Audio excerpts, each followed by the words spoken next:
As the political left continues their attack on conservatives on college campuses, our next guest says liberals alienated his moderate political views in the process. In a Washington Examiner op-ed, he writes, "The idea of tolerance was soon polluted and weaponized to shut down conservative opinions. It became clear that campus liberalism had few goals other than its own canonization as a sole intellectually acceptable view." Here with more is the president of the Federalist Society's Princeton University chapter, Akhil Rajasekar. Yeah. Good morning to you. Good morning. It's very nice to be here. Okay, it's good to have you. So you voted for Hillary Clinton. I did. The day after the election, you figured there would be some people moping around, but you had no idea it was going to be like that at Princeton. Very true. Describe it. Yeah, so I voted for Clinton. I have center-left views. I had it anyway, until I was pushed to the right, as I explained. Yeah, so I thought it was just going to be another election. I thought I was just going to vote, and I was happy to be in a really vibrant democracy. Mm-hmm. And I thought we would go from there, find our views and vote in the next election or seek to change what we could while we were here. In the political system that we were given, as opposed to this radical change in political views that we see today. And so on the college campuses, it's just one view. There is no other view. It's just the way left view, period. Very true. Yeah, so I definitely agree with that. I think there's this sort of liberal orthodoxy.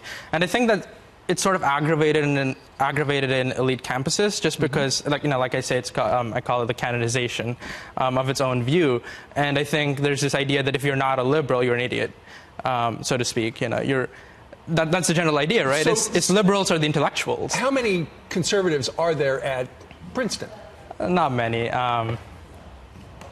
But if you were a conservative at Princeton, you wouldn't want to identify yourself because people are going to think you're an idiot. Yeah, that's true. So I think one of the things that I should say is Princeton has been generally really good at this. Mm-hmm. The administration is really good at promoting free speech, and there's a lot of dialogue. We have really good conservative professors. We have Robbie George, Keith Whittington, top tenured professors. It's Princeton. It's really good. They do a really good job of encouraging that intellectual diversity. Right. But the culture still is very much a liberal orthodoxy, as you see it. So you've got some advice in your report. Yeah. What the Republican Party should do, because you've been so disappointed in the reaction from the campus. Yeah, I think Republicans should go the exact opposite way. I think Republicans should sort of embrace the moderates, and if you have to alienate anyone, you should do it to the extremists. I think it should go the opposite way, and stop polarizing within your own party, because that's just going to. And I was really surprised at this. 42% of this country is independent. So you have this whole class of, which means if every Republican and every Democrat voted for the same person, you're still talking about a little more than the majority. So if a party wants to win, you have to go for the middle, tap into that uncommitted base, and then you're finding yourself with a gold mine, really. Right. Well, it's a provocative op-ed. It's at the Washington Examiner. Akhil, thank you very much. Absolutely. It was a pleasure being here. Thank you.